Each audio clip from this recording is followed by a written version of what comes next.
Well, hello, here we are, and it is the 27th of March, and welcome to our Through the Bible in a Year devotion. Here I'm going to look at Proverbs chapter 12, verse 1, and it is short and sweet and very blunt. Whoever loves discipline loves knowledge, but he who hates reproof is stupid. It is an unlikely sounding Bible verse. And here we are in the book of Proverbs, and this is a beginning of a section on righteous behavior, the second part of that discussion of righteous behavior here in chapter 12.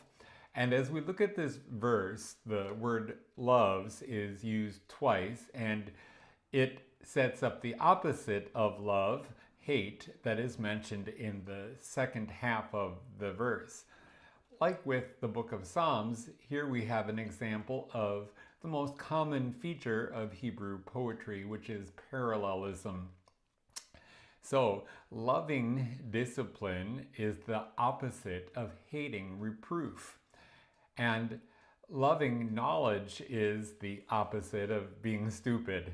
Well, let's look at these words since, well, maybe we don't want to go around mindlessly quoting this passage and calling other people stupid. So a little word study is in order.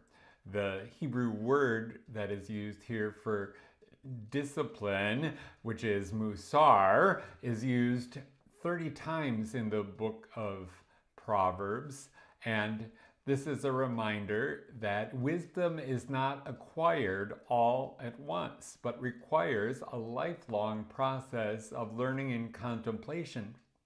In fact, I'm really appreciating repeating reading through the Bible in a year.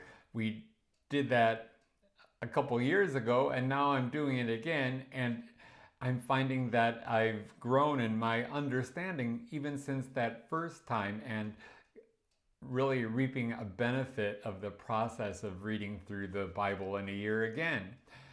Also, we can perhaps see a parallel with our reading from Deuteronomy for today in how Israel was not to conquer all of Canaan all at once, but it was to be a process also, so that the wild beasts would not come in and occupy the territory that was vacant as a result of a very speedy conquest.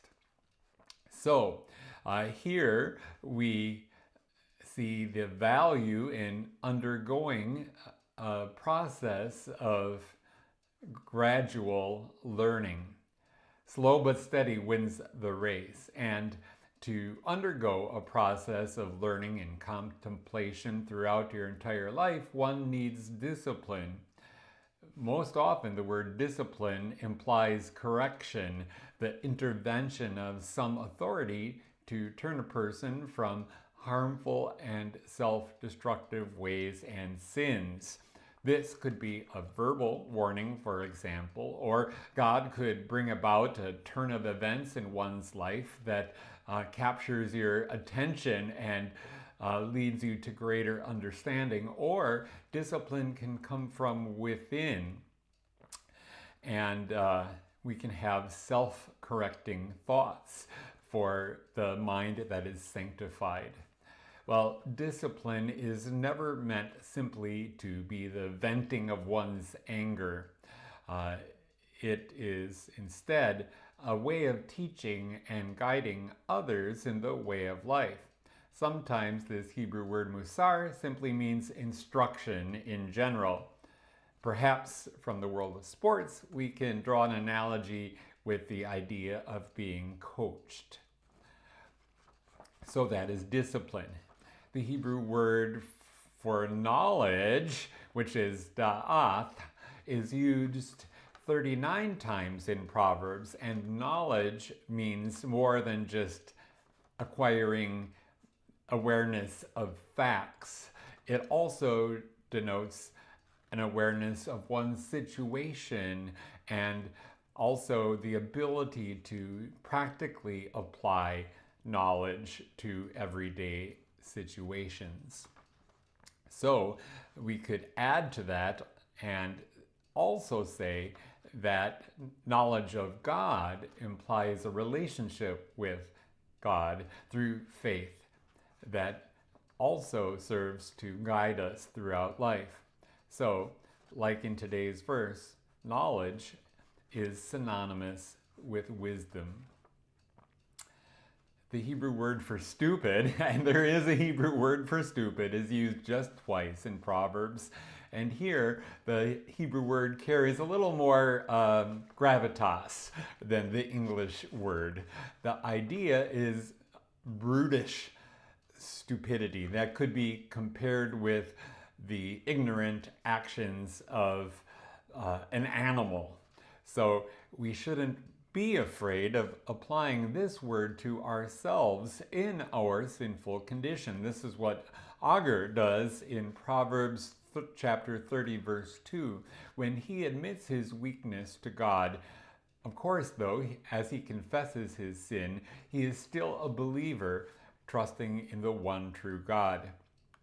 This reminds us as believers that when we make mistakes, there is great value in learning from the correction that others can offer. Learning from your mistakes is one of the most important ways of gaining insight. When those mistakes are also sins, it is even more important to accept correction, whether it is in the form of correction from other people or from God Himself. And, well, it seems to me that in modern times, learning how to accept correction is a forgotten skill. Not many people are willing to do it. But maybe this really isn't such a new thing after all. You might remember Proverbs 3:7.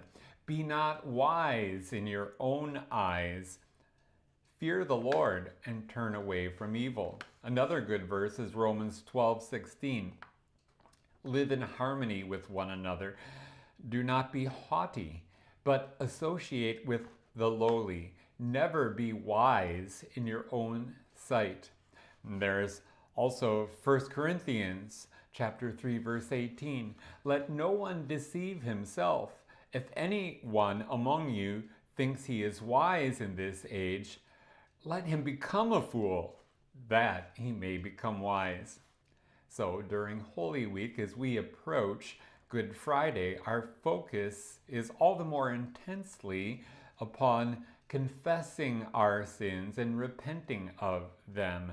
And these verses that I just shared with you, along with our verse that we're looking at, Proverbs 12:1, are very timely reminders of the importance of recognizing our mistakes and our sinfulness and being willing to learn from our failures, even with the help of others.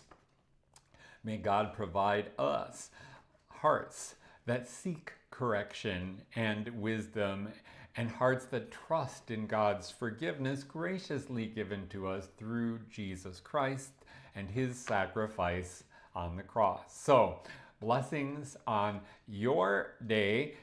Take care and